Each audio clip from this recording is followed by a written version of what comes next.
Alhamdulillahi Rabbil Alamin. Qala Rasulullah sallallahu alaihi wasallam, bersabda Rasulullah sallallahu alaihi wasallam fi marwahu Abu Sa'id Al-Khudri, pada hadis yang diriwayatkan oleh sahabat Abu Sa'id Al-Khudri radhiyallahu taala anhu, qala, beliau menyampaikan, qala Rasulullah sallallahu alaihi wasallam bersabda, lihat kalimatnya, bima makna, lihat saya langsung ke ujung hadisnya saja karena ini cukup panjang sekali. Hatta idza khalasal muslimuna, hatta idza khalasal mu'minuna minan nar, sampai ketika orang-orang beriman diselesaikan urusannya dari neraka. Maksudnya hisab. Ya, saat dihisab dan dipisahkan nih, orang beriman semua sudah masuk surga, siap masuk surga semua. Ya. Yang buruk-buruk masuk neraka, dah masuk ke neraka. Jadi kalau amalan anda misalnya 50,001%, masya Allah, maka anda masuk ke dalam surga insya Allah. Lebih banyak amal baiknya. Tapi kalau amalan jelek anda misalnya 50,001%, amal baiknya 49,99, masuk kemana? Ke neraka. Walaupun cuma 0,01%. Yang jadi masalah sekarang 50%, amal baik 50, amal jelek 50. Masuk kemana?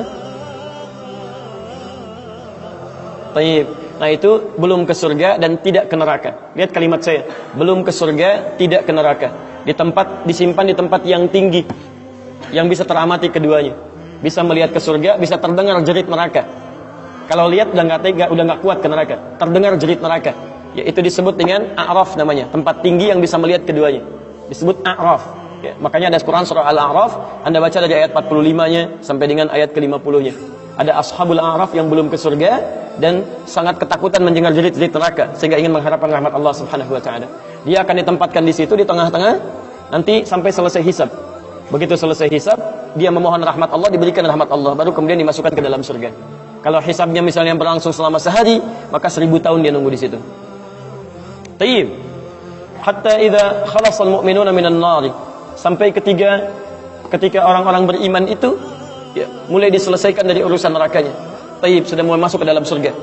Ini sudah selesai, mau masuk ke dalam neraka. Dan dimasukkan, masuk semuanya. Apa yang terjadi?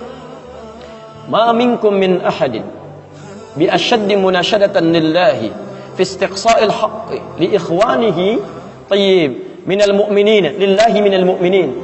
Anda tidak akan temukan pada saat itu situasi saat orang-orang beriman akan masuk ke dalam surganya, sementara yang neraka sudah dihukum di situ, sudah banyak yang dihukum, sudah macam-macam masuk. Ini sudah mulai mau selesai, tiba-tiba ada orang-orang yang mengadu kepada Allah Subhanahu wa taala, memohon dengan sangat. Nabi katakan, Anda tidak akan pernah temukan orang yang paling banyak kuat permohonannya kepada Allah, memelas dengan tulus. Asyaddu munasyadatan.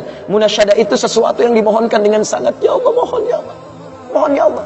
Fawalladzi nafsi biyadi. Sampai Nabi berkata, maka demi Allah yang jiwaku ada di tangannya. Ini Nabi bersumpah dengan jiwanya. Tidak pernah ada kalimat dalam hadis, ya, kalimat seperti ini kecuali menunjukkan itu sangat serius. Ingat, sangat serius. Dan ada sesuatu yang penting di dalamnya. Nabi serius menyampaikan ini. Kita jangan anggap bercanda gitu kan.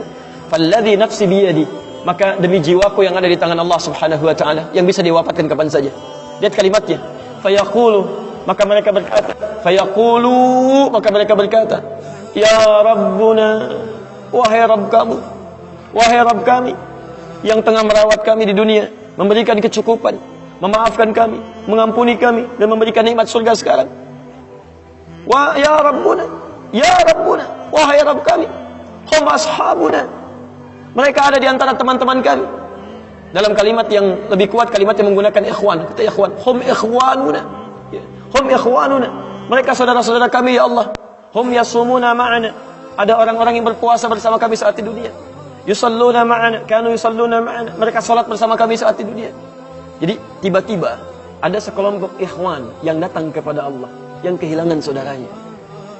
Kok nggak ada di surga gitu kan? Ketika dia mau berangkat, padahal dulu punya cita-cita yang sama dan sebagainya, tapi karena bekalnya tidak cukup, sebagian ada yang masuk ke dalam neraka.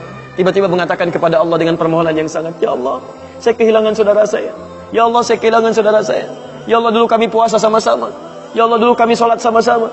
Ya Allah, dulu kami ibadah sama-sama. Ya Rabb, kami tidak temukan dia di sini. Ya Allah, mohon, terus mohon. Sampai ketika puncak pada permohonannya, tiba-tiba Allah berfirman, akhriju man araftum.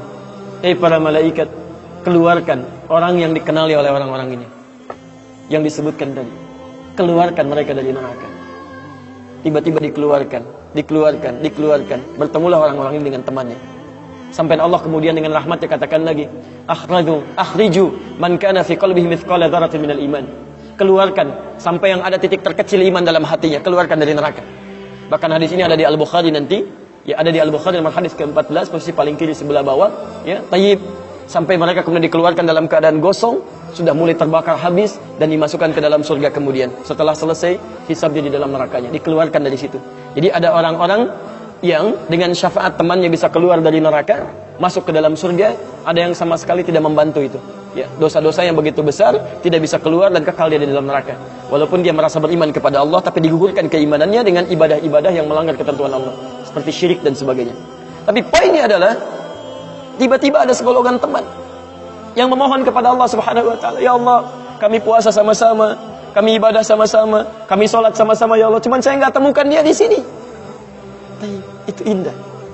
Nah, permohonan sesuatu untuk melengkapkan pada yang kurang disebut dengan syafa' namanya. Pelengkap yang kurang disebut dengan syafa'. Makanya di tarawih itu ada sholat syafa'. Antum sholat 11 rakaat, 2 rakaat penyempurnanya yang ke-10 disebut dengan syafa', 1 rakaat akhirnya disebut dengan witir. Ya, ada teman yang merasakan ada yang kurang nih ya Allah, begitu saya masuk, teman saya nggak ikut, saya ingin dilengkapi dengan itu ya Allah.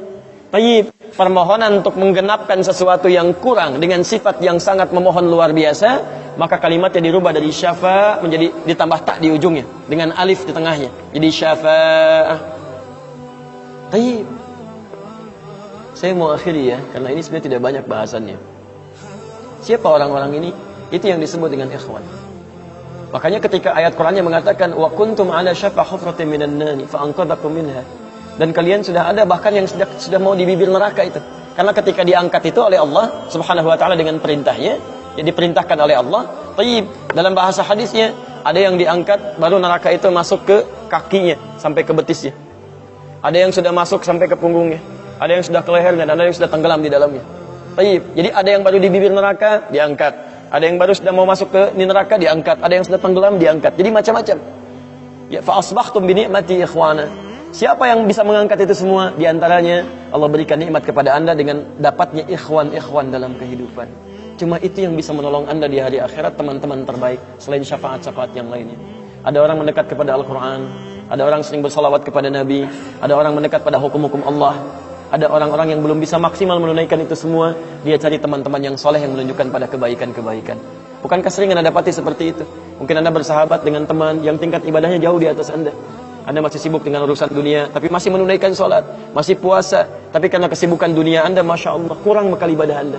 Tapi beruntungnya Anda dengan punya teman yang soleh, berjamaah dengan imam yang soleh, puasa dengan dia, buka sama-sama, kadang sering ikut-ikut misalnya dalam ta'limnya, dalam macam-macamnya, Masya Allah. Maka tiba-tiba ketika Anda dikenal oleh dia, diingat oleh dia, di akhirat nanti, tidak ditemukan Anda. Ya Allah, dia kawan saya, ya Allah. Dia teman saya, ya Allah. Dia saudara saya, ya Allah. Kami pernah ta'lim sama-sama, ya Allah. Kami pernah puasa sama-sama, ya Allah. Kami pernah sholat berjamaah sama-sama, ya Allah. Mohon jangan pisahkan, ya Allah. Jangan pisahkan. Pertanyaan, sudahkah Anda punya teman seperti itu? Yang bisa menolong dalam kebaikan? Kalau belum temukan, cepat cari, mumpung masih hidup. Sebab kalau sudah kehidupan itu berakhir, tidak mudah untuk menemukannya. Maka pastikan di kantor Anda, teman Anda bisa membawa Anda ke surga. Pastikan di rumah Anda, pasangan hidup Anda adalah teman yang bisa membawa Anda ke surga. Pastikan di tempat kehidupan Anda, siapapun tetangga Anda, kerabat Anda, teman-teman sekolah anak Anda adalah teman yang bisa mengingatkan dan membantu Anda untuk mencari Anda bisa masuk ke dalam surga. Dan saya mohon pada Anda semuanya, tolong ingat ini ya, baik-baik. Kalau nanti di akhirat Anda tidak temukan saya di surga, tolong ingatkan kepada Allah, saya pernah ada di sini. Saya pernah ada di sini. Tolong ingatkan. Kalau antum di akhirat nanti tidak temukan saya di surga, tolong ingatkan. Ya Allah, mohon ya Allah, Adi Hidayat pernah mengajar saya dan mengingatkan saya di sini. Ya. Subhanakallahumma wa bihamdika asyhadu an la ilaha illa anta astaghfiruka wa atubu ilaik. Wa akhiru da'wana alhamdulillahi rabbil alamin. Assalamualaikum warahmatullahi wabarakatuh.